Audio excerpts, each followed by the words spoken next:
Sons of the Forgotten. The wind blew fiercely across the lands of the Pine Ridge Reservation, carrying with it whispers of voices that only Raven Blackwood could hear. At 17 years old, Raven had already learned to distinguish between spirits seeking comfort and those carrying urgent messages. That autumn afternoon, while walking through the tribal cemetery, Raven felt a different presence. An ancient energy pulsed beneath the earth, more intense than any she had ever experienced. As she approached the headstone of Thathanka Yotake, Sitting Bull, her heart quickened. "Can you see me, child?" Raven turned and saw an elderly man, wearing traditional Lakota clothing, but with eyes that seemed to carry centuries of pain. "Who are you?" she asked, though she already knew the answer. "I am your great-grandfather, Thashunke Witko, Crazy Horse. I came because our people need you." In the following days, Raven began to be visited by a crowd of spirits. They appeared in dreams, in the shadows of trees, and in the reflections of the sacred lake. They all brought the same message: the land that had been taken by force needed to be returned. The spirit of a young woman, Winona, who had died during the Wounded Knee massacre, told Raven about broken promises and stolen lands. "They promised protection, but brought death," she whispered, her tears falling like dew on wildflowers. Raven knew her mission would not be easy. The reservation faced modern problems: lack of clean water, unemployment, youth suicide. But the spirit spoke of something deeper, the spiritual connection with the land that had been broken by generations of injustice. In the neighboring town, Marcus Johnson, a 35-year-old African-American war veteran, struggled against his own ghosts. PTSD had tormented him for years, but recently something had changed. He had begun seeing ghostly soldiers in old uniforms, all carrying wounds that would not heal. During a visit to the local cemetery, Marcus encountered Raven. She was standing in front of a headstone, talking to someone he could not see. "You can see them too, can't you?" Raven asked, sensing his presence. Marcus nodded, surprised. "Civil War soldiers. They can't find peace." "The spirits are stirring," Raven said. "Something bigger is beginning." Meanwhile, in another part of the country, Sarah Chen, a young prodigy from Silicon Valley, began having disturbing visions. In her dreams, she saw the future consequences of unchecked technology: isolated people, destroyed nature, human connections lost forever. The spirits that visited her were different: young people who had died from digital addictions, victims of cybercrimes, people who had lost their humanity in the race for innovation. "You have the gift to see what will come," the spirit of a hacker who had committed suicide after being cyberbullied told her. "Use it to change the future." In Georgia, Elijah Williams, a teenager living in a historic Southern community, discovered that his old house harbored spirits of enslaved people who had never found justice. The walls whispered stories of suffering and resistance, and Elijah felt the weight of history in every room. An elderly woman, Mammy Jemima, appeared every night in his bedroom. "My name was Sarah," she revealed, "and I want the world to know the truth about what happened here."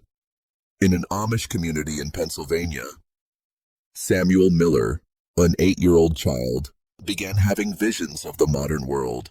The spirits that visited him were young people who had left the community, some who had died for not adapting to the outside world. "We don't want you to forget us," the spirit of Gar Jacob, a young man who had left and died in an accident, said. "We want you to find balance." In Florida, Emma Firestone, daughter of a family of firefighters, discovered that her gift was different. The spirits that sought her out were victims of natural disasters and accidents, all seeking to have their stories told. "My name was Carlos," a Hispanic spirit said. "I died in the hurricane, but many others also need to be remembered." In Chicago, Zoe Martinez, a 16-year-old student, began seeing the spirits of classmates who had died in school shootings. They appeared in hallways, in classrooms, asking for change and prevention. Each of us could have been alive. The spirit of Tyler, a high school student, said, but society chose to ignore our cries. By forces that no one could explain, all these young people began dreaming of the same place, an ancient sacred site in the Rocky Mountains. There, they met for the first time, each bringing with them the spirits that guided them. We are called Sons of the Forgotten, Raven said, finally understanding the purpose of her visions. We are the bearers of silent stories. Each of the young people represented an open wound in American history. Raven carried the memories of Indigenous peoples stripped of their lands. Marcus brought the scars of forgotten soldiers. Sarah carried the weight of technological future. Elijah guarded the stories of the enslaved. Samuel represented lost tradition. Emma honored anonymous heroes. Zoe remembered victims of school violence. Together they realized that the spirits were not seeking revenge, but recognition. Each story told, each injustice acknowledged, brought one step closer to peace for the lost souls. Raven was the first to act. With the help of ancestral spirits, she organized a ceremony to honor the victims of the Wounded Knee Massacre. The community gathered, and for the first time in decades, the stories were told aloud. Marcus, inspired by Raven, began writing a book about the forgotten soldiers of the Civil War, giving names and stories to forgotten statistics. Sarah used her influence in Silicon Valley to create a foundation that promotes ethical use of technology, always remembering the human consequences of each innovation. Elijah transformed his house into a museum of local African-American history, telling the stories that the walls whispered. Visits increased, and with them, awareness of the slave-holding past. Samuel, with his community's blessing, created a cultural exchange program between the Amish and the modern world, helping young people find balance between tradition and progress. Emma founded a rescue organization that not only saved lives, but also told the stories of disaster victims, ensuring no one was forgotten. Zoe led a student movement for school safety, transforming her pain into concrete action. Over time, the spirits began to disappear, not because they had gone away, but because their stories had finally been heard. The justice they sought was not punishment, but recognition. You have done more than you imagine. Crazy Horse's spirit told Raven in his final appearance, you gave voice to those who had no voice. Years later, the 6 young people meet annually at the sacred site where everything began. Each followed their own path, but all continue carrying the burden and honor of being guardians of memory. Raven became an anthropologist, specializing in preserving indigenous cultures. Marcus wrote several books about forgotten military history and founded a treatment center for veterans with PTSD. Sarah created one of the world's largest ethical technology companies.